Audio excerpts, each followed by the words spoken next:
Yeah. Okay, that's perfect. Thank Great. you, Fiona. Okay, welcome, no problem. everybody. My name's Heather Montoute, and I spent sort of 25 years in industry. I was latterly the Global Head of Business Development and Client Relationship Management for a major investment bank. So I've got a lot of business experience, and I now run a number of seminars and webinars for the Open University, and communication skills is one of my areas of expertise. Now, when we were putting this content together, we realized that, in fact, written communication is such a vast and broad subject that to cover it all would probably take more than an hour. So what we've done is we've focused in on report writing and talked about structure and style, because that will actually apply to anything that you write. But we've also kept the content relatively short, because we want to give you the opportunity to ask questions that are specific to your situation and to your role right now. So we'll keep my talking to a minimum, and then we'll take lots of questions at the end so that you can get the most out of the session for you personally, with some structure around the report writing to take away with you. So 3 things on the agenda this evening. The first and foremost is all about knowing your audience. And really that will actually determine the structure of the report and how formal or informal it is. And in particular, it will also determine the style in which you write it. So knowing your audience is the key to all of it. And thinking about what it is that this report or piece of communication is intended to achieve. And so what is it that you are trying to achieve with it? And keep asking yourself the question. If you're trying to sell something, when you're going through the report, keep asking yourself, if I were to read this, would I be compelled to buy?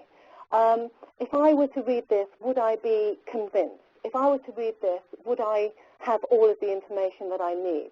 So depending on what you want to achieve as an outcome, keep asking yourself, does that actually achieve it? And the right-hand side of this slide is all about knowing your audience, which is what I was talking about. We really need to know who and why and what, but also what do they know already? We don't want to go over and over things that people already know so that they get bored with reading.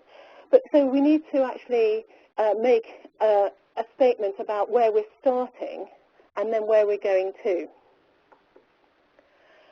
This slide is really an exercise for you to do after this webinar, because what I want you to do is to start to keep a record of good and bad pieces of written communication that you come across. And if it's a really good piece of communication, if it achieved its objective, what was it about it? What was it about the language or the style or the structure, or what made it compelling? And if it wasn't as good, what was it that turned you off? So these are the things that you know that you think, oh, okay, that really resonated with me. I'm going to start to use that. That was a good argument. I liked the flow of that. Or you're thinking, actually, I realized that was too long, or it didn't engage me, or it didn't take me on a journey, or whatever it was. And the more that you start to look critically at the communication that you read, the more that you will start to improve your own style and develop your own style that works for you. So I talked a lot about deciding what's the outcome of this piece of communication. What is it intended to achieve?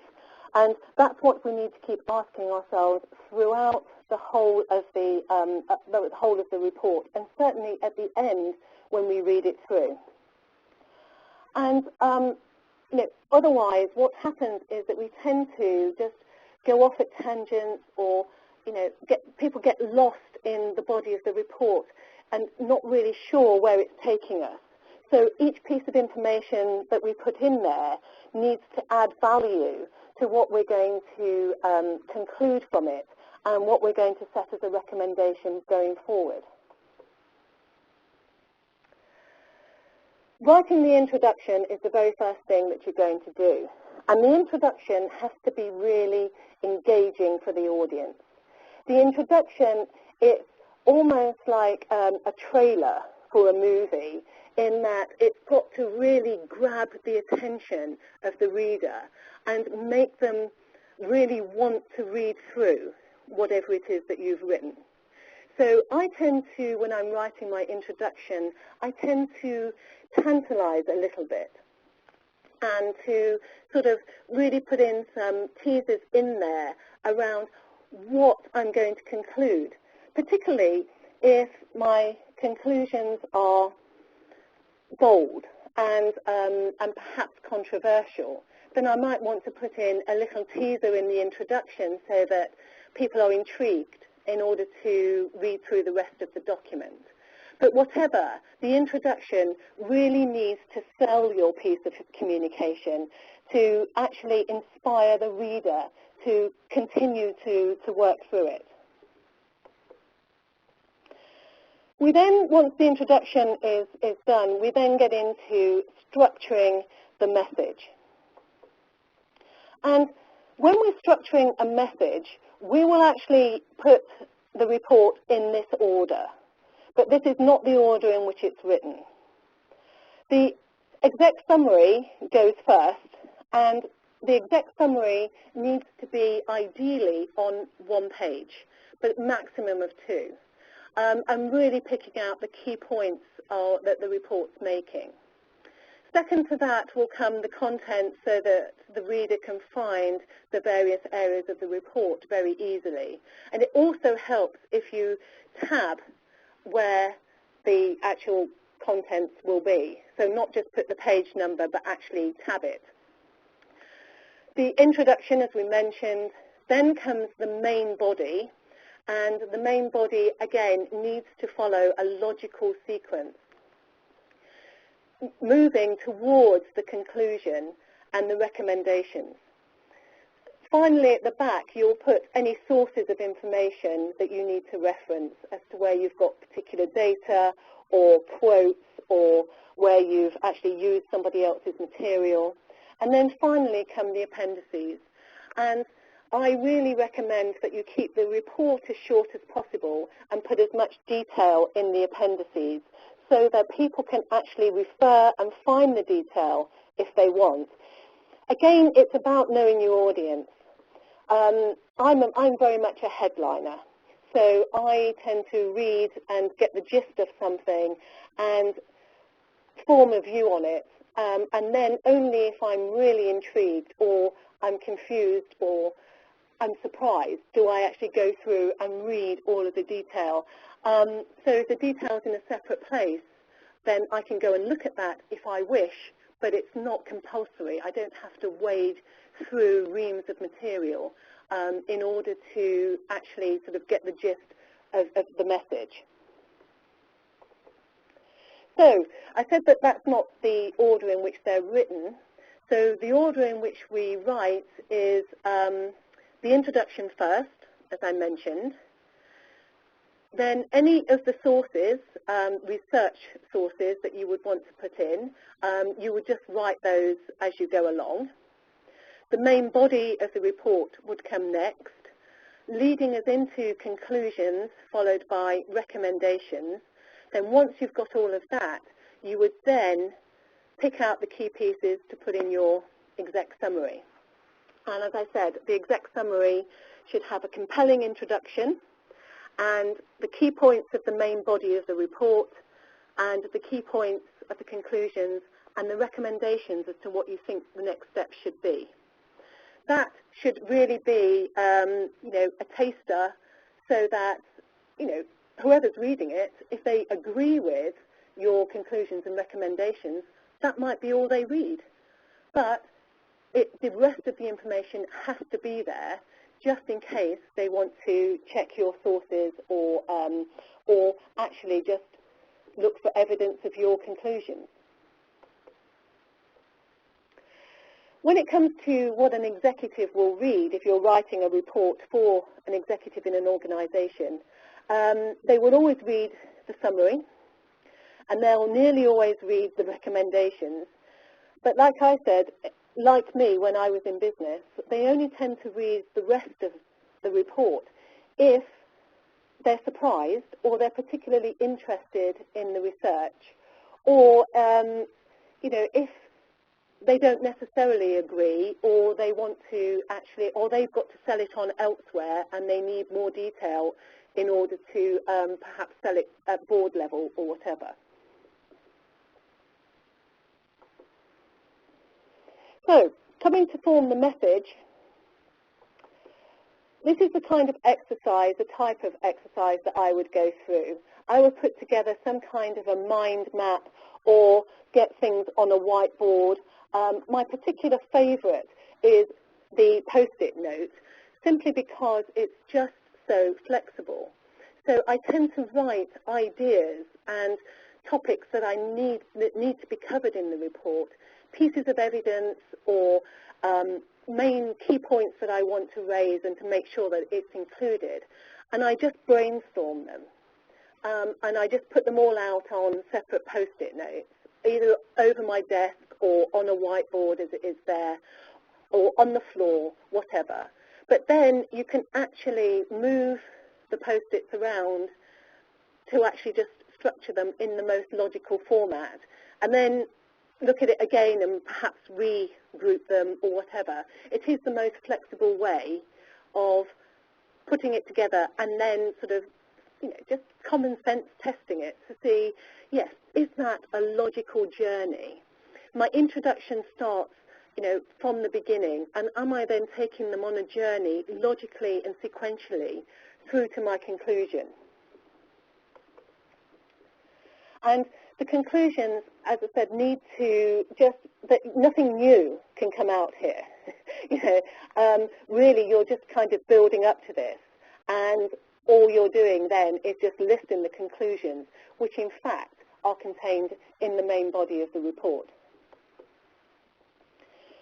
We then need to say, right, okay, well, if that's where we're concluding or what we're concluding, what is it that we now recommend happens next? Rather than, okay, I've read this piece of work, yes, that's fine, I agree with everything you say, but now what? So we need to be very clear about where we're going to take it next, and timescales and what, where, when, how, all of those kind of things. Once we've done that and everything's been written, we can then put together the executive summary, picking out just the main points of the report that actually lead to the conclusions and lead to the recommendations, referring to the detail and the evidence that will be in the main body. Now, I want to talk to you about style and the use of language. And what's important here is something that we call topic sentences. Topic sentences are used particularly by journalists. And if those of you that still read the papers, not many people do these days because they tend to read online, but a journalist, when they're writing a newspaper article, they will actually put a headline for that article, and that will summarize the first paragraph of their article. And the first paragraph of their article summarizes the rest of the article. And we need to write our communication in that same style, such that if you have a headliner like me, I get the gist of what it's going to be, which is the topic sentence. Then, if I'm interested, I'll read the first paragraph, and I do this with newspapers all the time. So, and then rarely do I read the whole article, but if it becomes a topic of conversation in the pub later, I have a good gist of what's going on because I've actually read the first paragraph. So here's an example. This was actually sort of taken, out of a newspaper. You've got the headline of the article, which is in bold, which people will read relatively quickly. And then the first paragraph is actually just a longer version of the headline. And then if you were to read the whole article, it would actually just flesh out what's been said in the first paragraph. So when we're writing the report, if people want to skim read, which so many people do now, and speed read, they can read the topic sentence and the first paragraph of each part of the content of the main report and get a really good idea of what is being discussed and the arguments that are being put forward. Language is another thing I wanted to talk to you about style, particularly in words, some general guidelines. When we write, we can often become very formal and we can become very stilted. And a lot of the time it sounds a little bit pompous. So I'm a real believer in, writing how we speak and using short words when you can. And avoid being pompous and neutral and avoiding ambiguity. We want to be as clear as we possibly can. And I think one of the most important things that gets missed so often is the proofreading. Our tendency to read what we think we've written is overwhelming. And depending, of course, you put the investment in time depending on where the report is going. But if it's going to anybody senior, you probably have to have it read by 3 people. And they will find typos and grammatical errors and things you think you've written but you haven't. But you need to be asking them the question, coming back to the beginning, what is the purpose of this piece of communication and does it achieve it? And it's always useful to get somebody who is not really in that line of business, so they're almost, they're amateurish, and get them to read it. Does it make sense? Does it flow? Am I taking you with me? Do you understand what I'm talking about? Do you understand where I'm taking you? Do the conclusions and the recommendations make sense? It's almost like getting your mum to read it sometimes, to sort of say, well, no, you're not really that familiar with the content, but that's really helpful because, is it clear? Have we put enough examples in there? Have we put enough analogies in there? Because the thing that we don't want ever is for the reader to come back and ask lots of questions. Unless, of course, you want to sort of prompt further research, but the report should be self-contained. It should answer all of the questions that they have. The evidence should be there, the data and the analysis, and the conclusions and the recommendations should be based on that. So asking someone outside of the business to sort of just sense check it is often a useful thing. Okay. So, as I said, I was going to keep this rather short, that's as much as I wanted to input. I'd be very, very happy to take some questions. We've actually got a question from Heidi, who's just going back to talking about some style and words. I think Heidi must do academic writing, and so she was wondering if that's more formal. Would it be appropriate to use sort of shorter forms of words in that type of writing? Yeah, I think that it really just comes down to what I was saying in the beginning about knowing your audience. I really am focusing this on in the business sense. So I would imagine that it's really about what your audience expects. And therefore, if they would expect you to use longer words and sentences, etc., then yes, then you should. But I think even in the academic world, they are moving towards this for sure. Okay, hope that helps, Heidi. If you can all send your questions through for Heather, that would be great. Obviously doing it the way that we said through the Q&A panel if you can, rather than the chat panel. I know, Heather, we've got, if you want to click on the report writing document that I also uploaded with the tips, we will actually put this on our website so that you can see it, but Heather's actually written up some report writing tips as well. Can you see that, Heather, on the tabs at the top? Yes, I can. Yes. Shall I put that on? Yeah. Yeah, if you want to put that on while they're Perfect. sending their questions through, that Yeah. would be great. If you have sort of any questions about any other forms of written communication that you might need help with, either at work or in other situations, if you can send those through, that would be great.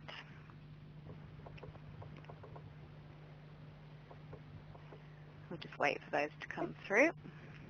I think we've got another question here, actually, from Heidi, I think, is regarding how long should an introduction be? Oh, right. Okay, I can't see that one, so she's sent that one through. Okay. Maybe it's yourself. me. I think the introduction, for me, should be only as long as it takes to inspire the reader to continue to read.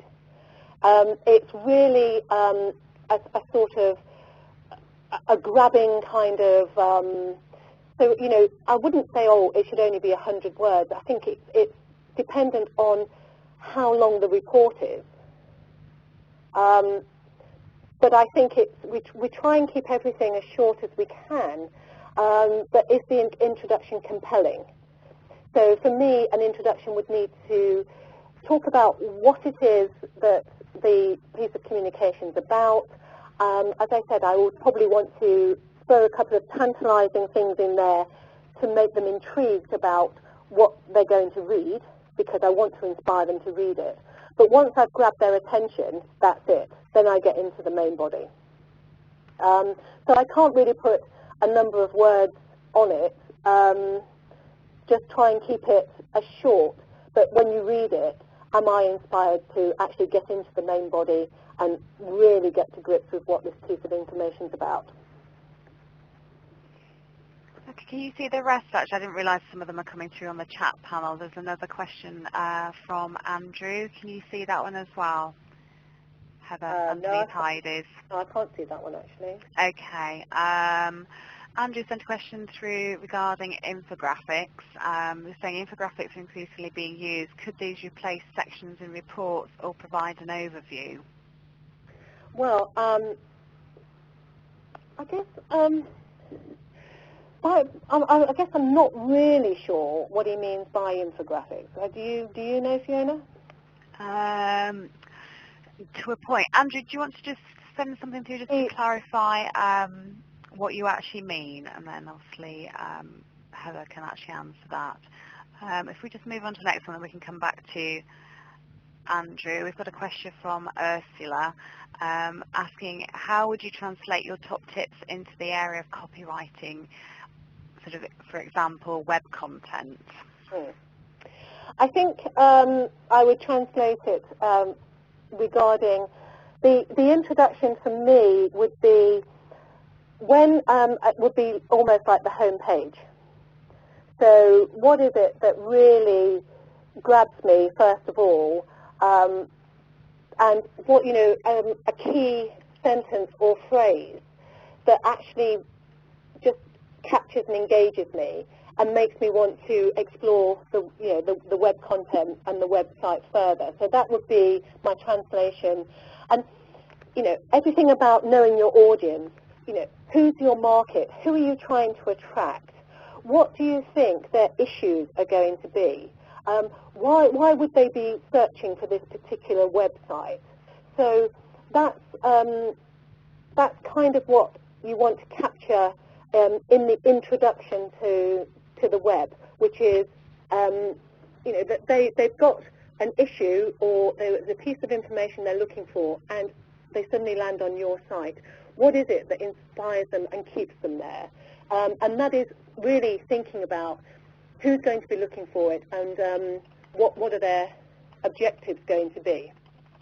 With regard to the post-it brainstorm, I would do exactly the same thing around trying to organize and prioritize what I think would be the key areas for somebody looking on my website. And that's exactly how I did it. What do I think people are going to want to know?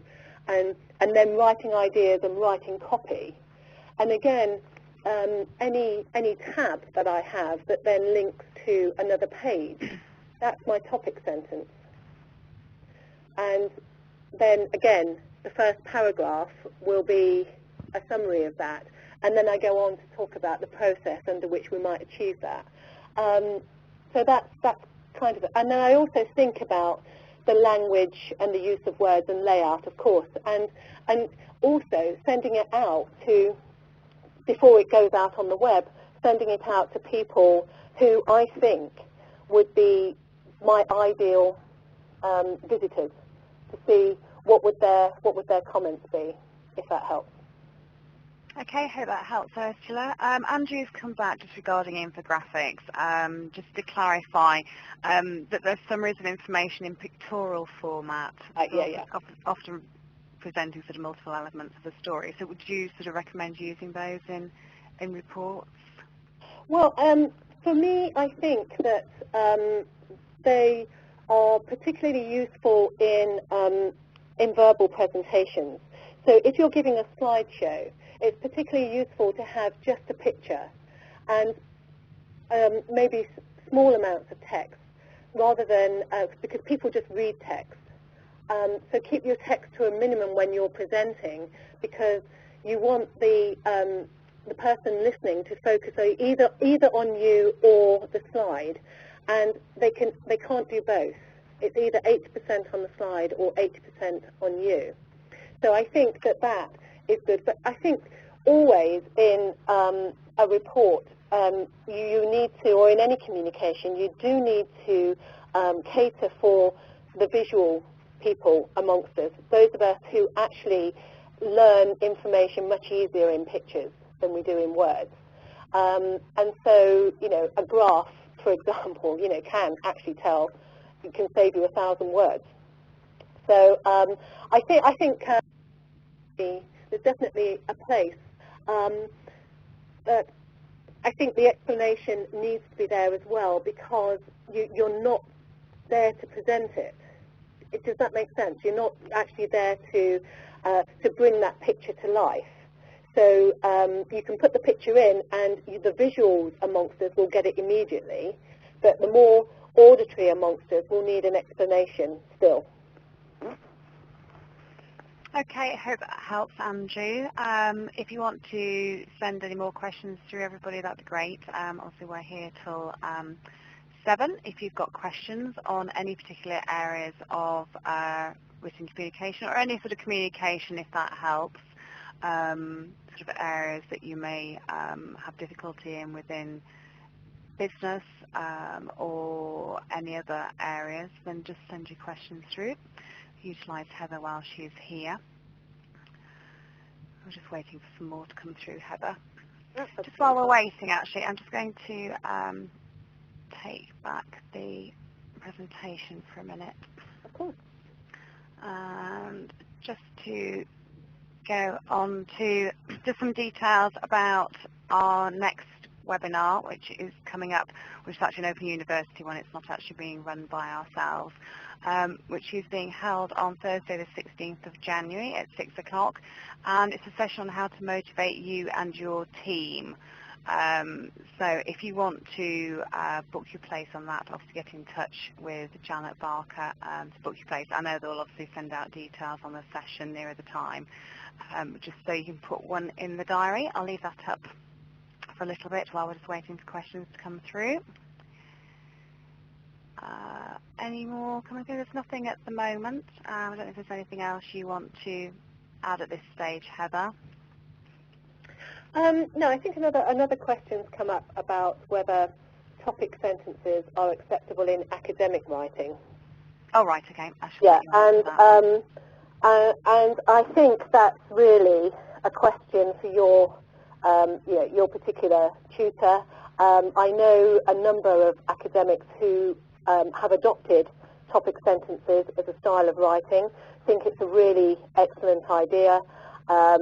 Have actually encouraged their students to write in that format, so that it helps them to study and also helps to put over their ideas. But I do understand that that's not necessarily as widely accepted, across the globe. So it's really sort of university by university. Okay, can't see any more at this stage. Obviously, if you can think of anything, please do send those through. See if there's anything else I can tell you about while you're waiting. Oh yes, something else that that you can access as part of being alumni of the Open University. We have an online career program called Career Maximizer, which is an online program to help you work through what your next career move is, and it will help you guide through the whole process. Now, we actually offer this free to Open University alumni, and you can actually sign up for this program by logging into our website, which is where you also will find information on materials that we've used in the webinar sessions as well. So any presentations, etc., you'll find copies of those on the website along with links to the recordings.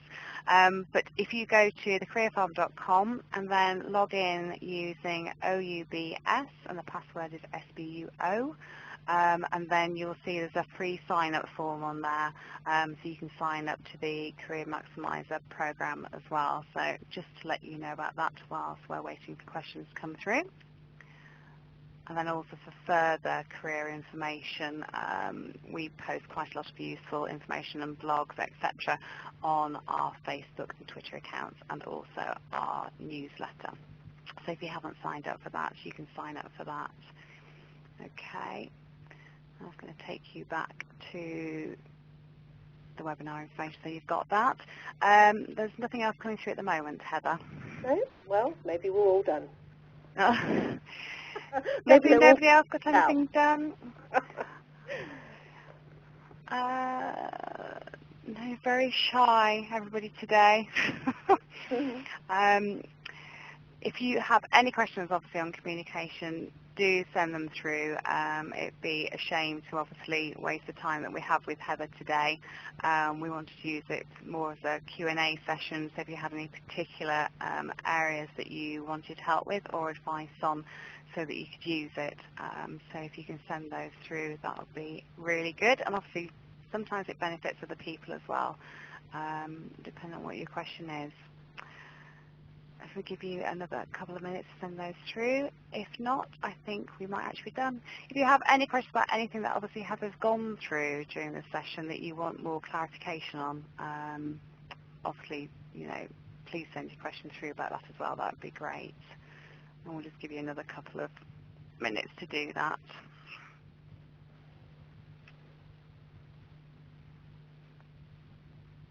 Are there any other useful tips while we're just waiting for the last couple of minutes, Heather, that you can think of to pass on? Yeah, maybe I could sort of mention a couple of things about email. Yeah, that'd be great. That'd be useful. Yeah, because I think email has almost overtaken communication. I've got instances in organisations where people email each other when they're actually sat next to them. And we all seem to now be shying away from having conversations. I think part of that has been driven by blame culture, perhaps, where we need an email trail to make sure that we've got the right authorization. But I think a lot of what we've been talking about does apply when you're writing an email, in that keep your emails really short. Nobody really wants, when people open an email and it's really lengthy, they're just put off completely by, to go through it. It's probably better to put an attachment to an email, a bit like an appendix, with the email content being the introduction, which inspires them to open the attachment and read it, rather than it just opening it and it just being, a page of text, which people don't have time to read. So I think that's a useful tip. And I also think that keep humour out of emails, because humour does not translate well in the written world. if you've ever read a comedy script, you'll probably discover that they're not particularly funny until they're enacted. And of course, you know, I mean, I think one of my friends was saying, oh, you know, I wish that, you know, you had pink text to write certain things in emails, and text messages as well, because there's just so many different translations of it. So the shorter you can keep your email, then the less confusion and the less scope there is for misinterpretation.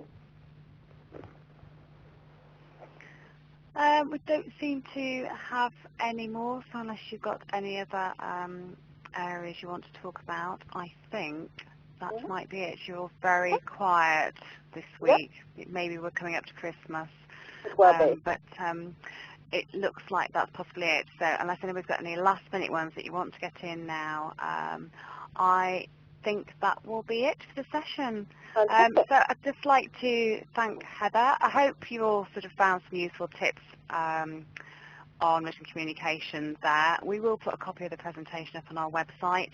So if I just go back to that, just so that you can get your login details, that's how you can go in and actually access a copy of the presentation along with the report writing tips as well that we have. So we'll put that on there, as well as a link to the recording once that's available from the Open University.